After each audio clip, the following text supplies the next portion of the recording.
Hello, everybody. Welcome into another episode of the FantasyPros Football Podcast. I am Ryan Wormley, taping here from very snowy Denver, Colorado, and I'm joined by a couple of fantasy analyst standouts.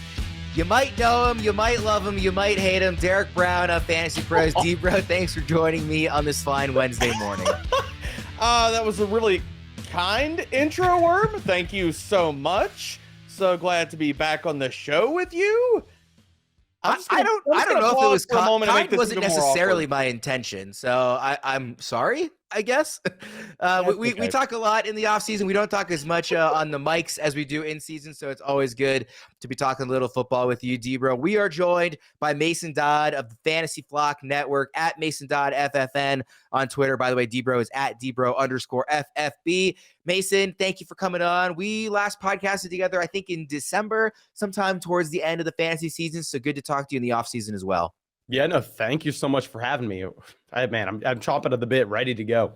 We are excited to talk football. Of course, we're a couple days after the Super Bowl, so now we can really get even more sort of full throttle into the offseason. But before we do, we're going to look back and run through our top 10 fantasy takeaways from the 2022 season. These might be specific to players. These might be specific to positions. Just whatever comes to the mind of the analysts of this is what we really want to learn as a lesson for going into 2023. Like I said, I am Ryan Wormley at Ryan Wormley on Twitter. We will jump right into it. DBro, starting with your first takeaway. If you're not drafting a quarterback that can either get one of two things, rushing or top play volume, and I'm talking like top 5 passing rate, top 5 pace, I'm out. I have no interest in you. Goodbye. Sayonara. See you later. And this all comes down to we saw 5 of the 7 top quarterbacks in fantasy points per game this year were also top 7 in rushing yards per game. The only 2 who did not hit that mark, Joe Burrow, Patrick Mahomes, they compensated by high passing touchdown rates. Both were in the top 5 and a ton of passing volume. Both were in the top 5 for passing attempts. So unless I can craft a narrative inside my skull that you can either you're going to run a lot or you have that upside or you're going to run one crap ton of plays, I'm out.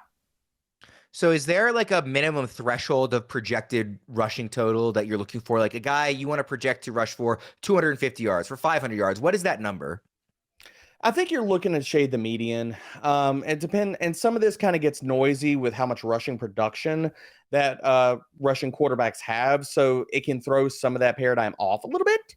But, I mean, you're looking for guys because there's a lot of pocket passers that can get you 200, 300 yards. Really, where we're talking about moving the needle is 500, 600 yards. And then tossing in a few touchdowns, we're talking about raising the floor warmly in like 2-3 points weekly. And we're talking like that's if they don't get into the end zone. So it's an absolute must at this point in the game for fantasy. And Mason, I know one of your first takeaways is also about elite quarterback scoring. Yeah, definitely. And it was something that I feel like most people have been talking about for the past few years. And most people should have been making these adjustments last year, the year before. But yet again, we see it. The issue with the old quarterback draft strategy is if you go back to 8-9 years ago, you had 2 buckets of quarterbacks. You had the quarterbacks that were going to go out there and maybe get you 30 rushing yards a game, but have no passing volume. You had the Tyrod Taylors. And on the opposite end of the spectrum, you had the quarterbacks that were going to provide a ton of passing volume, but literally 0 rushing yards. You had your Tom Brady, you had your Drew Brees. Well, back then, it was difficult for those quarterbacks to have a truly just game-breaking season. You would have 1 to 2 a year. But now we're looking at a list where Derek was already saying it. You're getting 5, 6, 7 of these guys every year because you're combining those players. You're combining the guys that can throw for volume and at the same time get you the 30, 40 rushing yards per game. It's a cheat code in fantasy. So while, yeah, it was GTO for about, I would say, a decade, a very long time ago to go late round quarterback or just to stream the quarterback position. Now that we have these quarterback prototypes that can combine the rushing and passing volume aspects, you can't stream that. Like, good luck going to the waiver wire and finding a quarterback that's going to run for 40 rushing yards, a rushing touchdown, and throw the ball for 300 passing yards like Jalen Hurts can in any given week.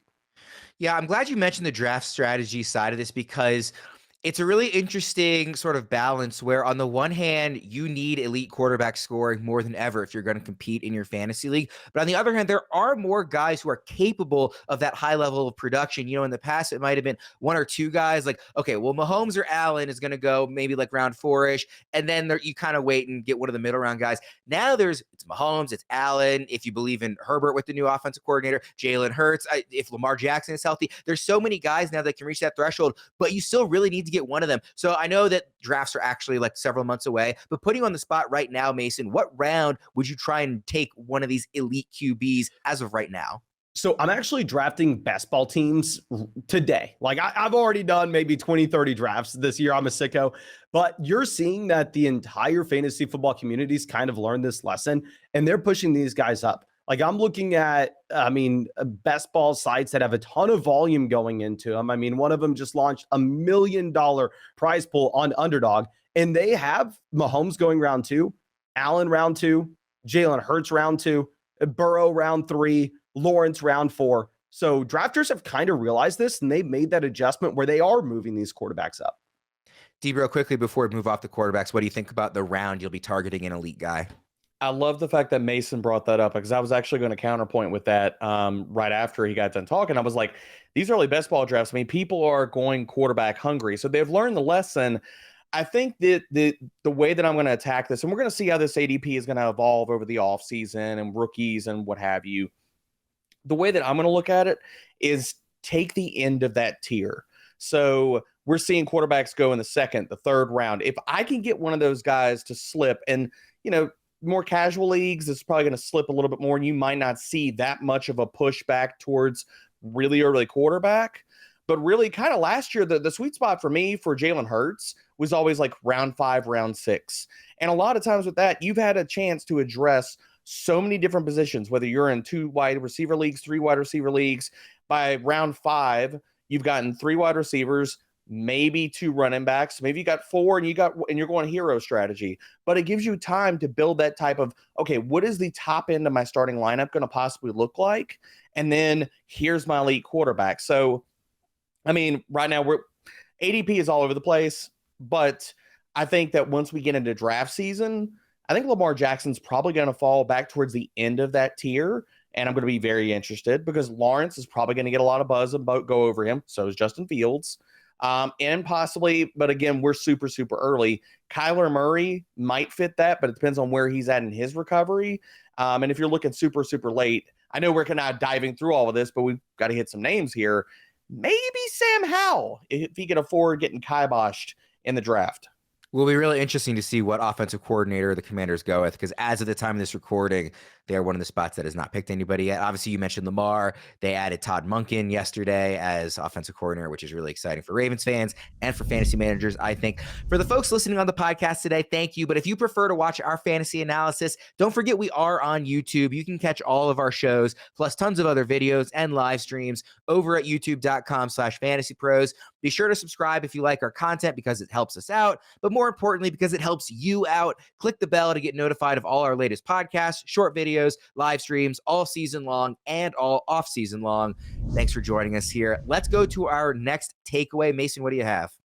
So I've made the massive mistake for years now of treating all torn ACLs the same. Like I just see someone tore their knee up and I go, okay, 9-month recovery timetable. We can assume that this guy will be good by date X, where in reality, that's just not the case. Where in reality, we need to be looking at a torn ACL from someone like Breece Hall, where it's a clean tear and that's it, versus Javonte Williams, where he's tearing multiple knee ligaments, and understand that there should be a difference between the recovery time period of those two players, where this past year, I was all in on J.K. Dobbins. We were hearing people saying, okay, well, no, you can't draft J.K. Dobbins because early on he won't be ready. There was additional knee damage than just the ACL. And even though he's been recovering for 12 months, he's still not ready. I was just ignoring that. I was saying, I know better. I know he's talented. I'm going to be drafting him anyway. And I was clearly wrong. I think the same thing going back a few years ago, if you're looking at trying to bet on Saquon Barkley the year coming back from a torn ACL, trying to bet on maybe Michael Gallup this year coming off the torn ACL. I feel like I've done a very bad job in the past of looking at these injuries and just viewing them all the same, where there needs to be more analysis done and take the context of the additional damage that was suffered by these players. And I think quickly, Javonte Williams is probably the best example of that this year, right? Yeah, exactly. That's what I'm saying. Like Breece Hall, Javonte Williams. I actually had the question in one of the live streams I was doing the other day where Breece Hall, I believe, went in the second round. Javonte Williams went in round 5, 6. And someone asked, well, why are you discounting Javonte Williams so much where Breece Hall is still going in that elite range? And the simple answer to that is they're two different injuries. Where in the past, I wasn't treating it as if it was so. So that was definitely a big takeaway and a big lesson learned that I had this past year. DBro, what's your next takeaway? I mean, we just need to sew it in.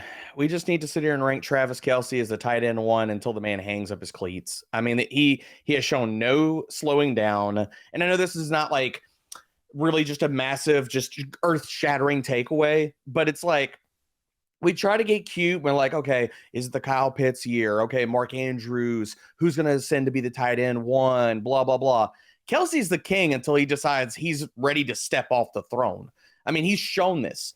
You have to go all the way back to 2016 to find a season where he has not finished top 2 in fantasy points per game at the tight end position. Like, even if we compare his ability across multiple positions, this year he would have finished as the RB5 in fantasy points per game and the wide receiver 7 in fantasy points per game. So Kelce, lock it in. Like, he's first round top 5 material. I talked about this last year. Like, you can make a good case for him as early as top 3, top 4. Like right after like Justin Jefferson, maybe Jamar Chase, or whoever your RB1 is. I mean, Kelce's a difference maker. He's going to turn 34 early on this season. And I will just say the thing about most great football players is it's not a gradual decline. It's a cliff. When you get to it, you fall off the cliff. So is there any concern level here that he's 34? He plays a really physical position, even though he plays it more as a receiver than a blocker, that you're going to hit the cliff? Nothing based off of any of his metrics. The cliff does not look like it's coming. I mean, he was second in yards per route run last year amongst all tight ends with 30 or more targets. The last few years, he's been third, second, fifth, second, seventh. Like, nothing in his profile looks like he is anywhere close to slowing down. And that's the thing about the cliff. You never really see when it's coming. Mason, give me your next takeaway. So I think at the end of the day, we needed to not overthink it and bet on young, talented wide receivers. Like this past year, looking at, Jalen Waddle was actually my most drafted wide receiver. I just heard it over and over and over again, pretty much every live stream every night, how stupid I was because Tua wasn't going to be good enough to support both Tyreek Hill and Jalen Waddle. And my only takeaway, my only comeback to that was, look how good his rookie season was. The man's talented. I want to bet on talent. Same thing if we're going to be looking at Garrett Wilson. Perfect example in my mind where Garrett Wilson and the Jets, it's not like the Jets offense was that much better than people were assuming it was going to be, but we knew Garrett Wilson was extremely talented. And in those high stakes drafts, you know who was going before Garrett Wilson as a rookie last year?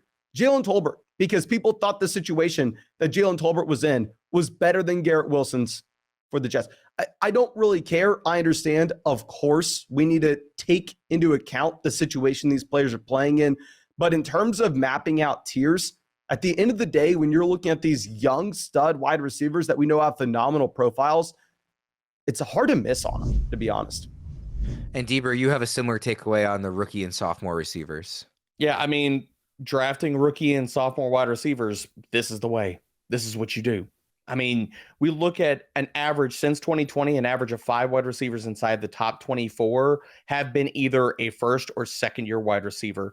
And if you go out to the top 36, that average is 9 players. So you're looking at 25% of the top 36 wide receivers are either in their first or second year. And if you want to stay on the youth curve, even if you backtrack this for 2 to 3 seasons, it's not even just first and second year guys, it's third year guys. So really this is all like piggybacking onto Mason's point.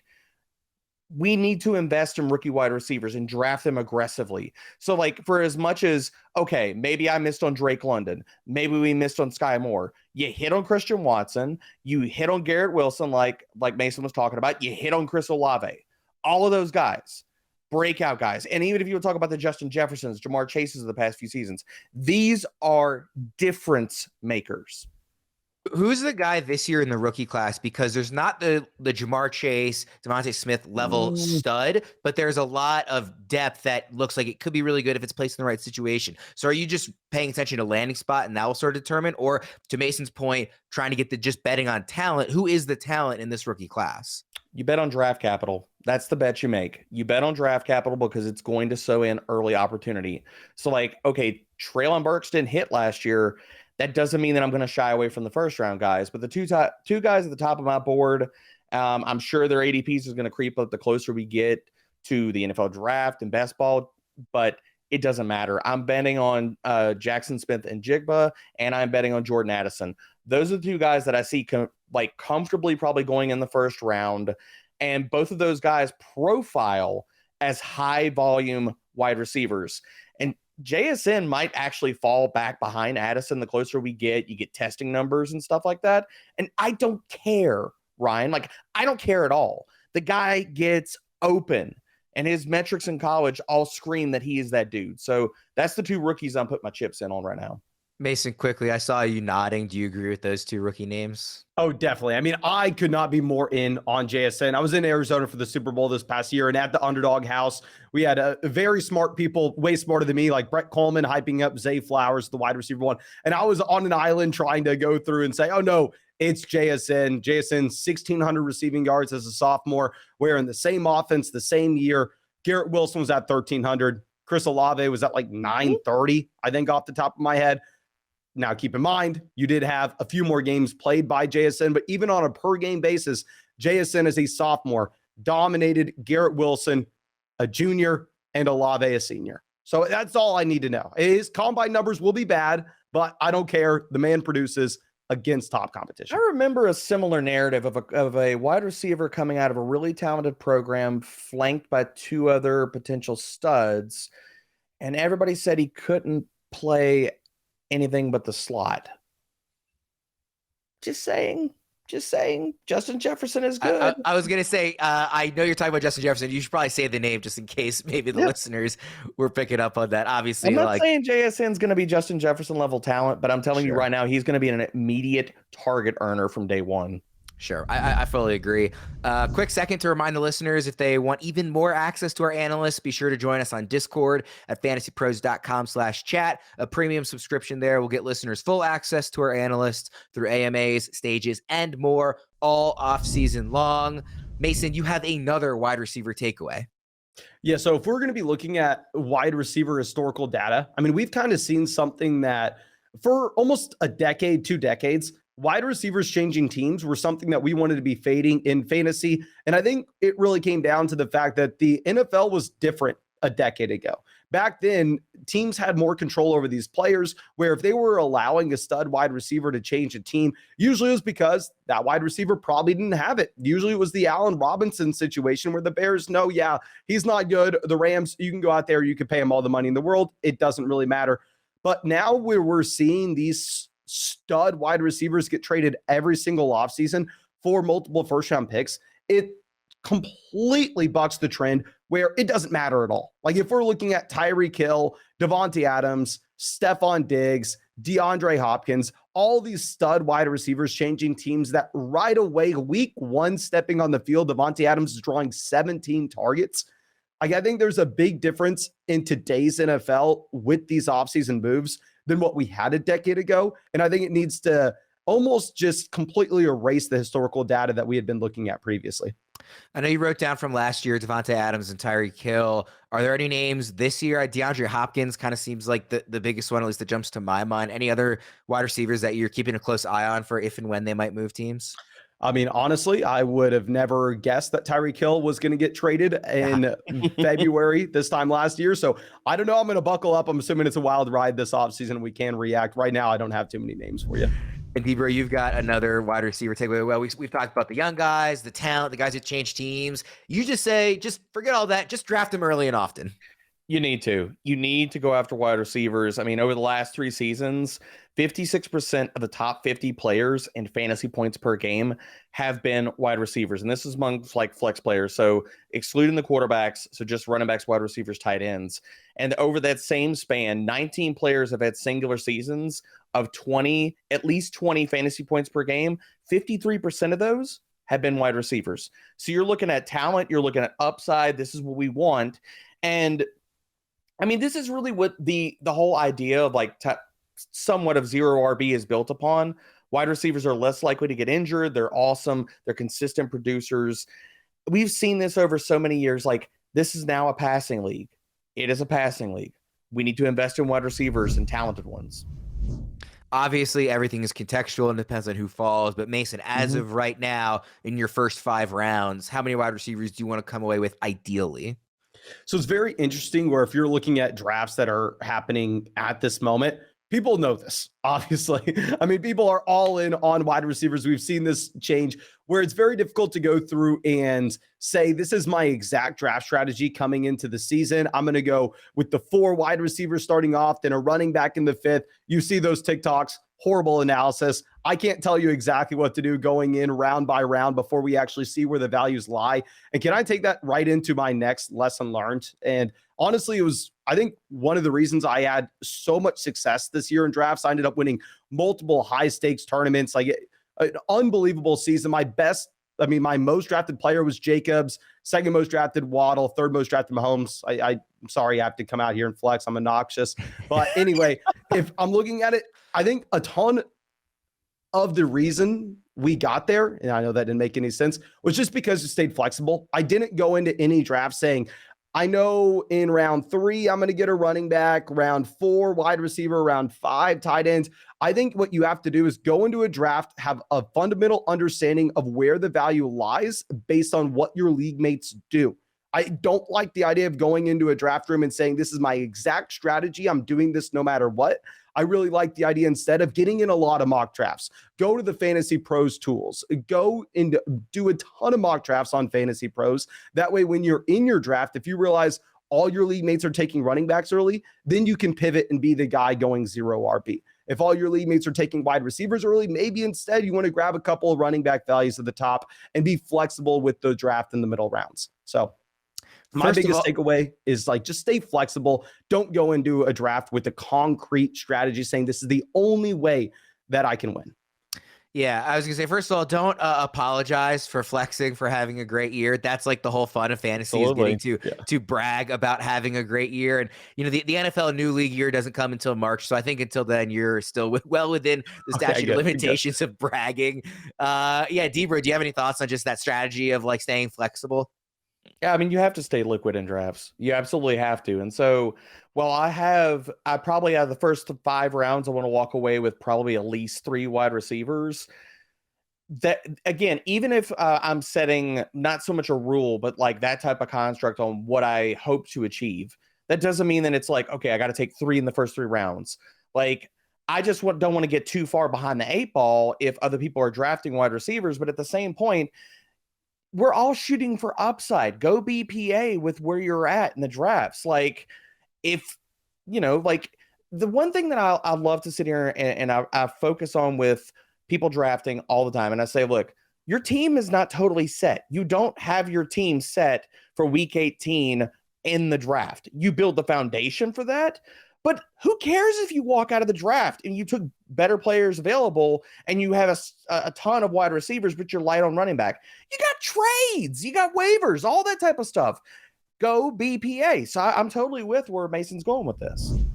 DBro, your final takeaway isn't about running backs or quarterbacks or receivers or even a tight end. It's about the defenses. Hey, look, we all got to play defenses, so we might as well try to be sharp and get the good ones. And really where I think this comes down to is we could look at previous years and all this type of stuff, and yes, there's volatility in defense. That's why we always tell you to stream. But the one thing that is held true over the last 3 seasons is you need to look at pressure rates. What we want out of fantasy points, okay, we want sacks, we want interceptions, we want turnovers. this all comes down to the crux of that is if you wreak havoc and you put a quarterback in duress, you get sacks, you're more likely to get turnovers, and we're more likely to score fantasy points. So for the last 3 seasons, 72% of the top 12 fantasy defenses in fantasy points per game have also been inside the top 12 in pressure rates. Now, I know that people are saying, okay, well, how am I going to utilize this and make this actionable? Okay, well, if you're 2-3 weeks after the season started and you go pull up pressure rates and stuff and where teams are sitting at, everybody's gobbled up certain defenses and stuff, but there's 2 or 3 that are still hanging out there on the waiver wire that you're like, oh, those fall in the top 12. Pick one of them up. Either you're going to stream this defense depending on the matchups, or you pick them up and you hold them if you got the bench space. And you could be surprised that this is one of the defenses that finishes top 6, top 10 at the end of the year, because we want defenses that get after the quarterback. Mason, do you have any thoughts on a strategy surrounding defense and special teams, or I'll even open up to kickers if you want? I have nothing. Whatever I think that's totally reasonable. is way better than anything I will be able to pull out of my butt. I promise you, listen to what he said. I'm not going to be able to help you there. The whole reason that people subscribe to this show is to hear us talk about defense and special teams strategies in February. Come for the kicker takes, baby. That's what we got. The only kicker take necessary is Justin Tucker is the GOAT. That's the only kicker take I care about. That's gonna wrap things up for us on this shorter episode. Thank you everybody for tuning in, and please remember to follow us on YouTube and on Discord under the name Fantasy Pros across all social media accounts. For Mason and DBro, I'm Ryan Wormley. We'll see you guys again soon. Thanks for tuning in to the Fantasy Pros YouTube channel. Don't forget to check out our featured videos. And while you're at it, make sure to follow us on Instagram, Facebook, and Twitter at FantasyPros, so you can get the latest news and updates to give you the edge you need in your fantasy league.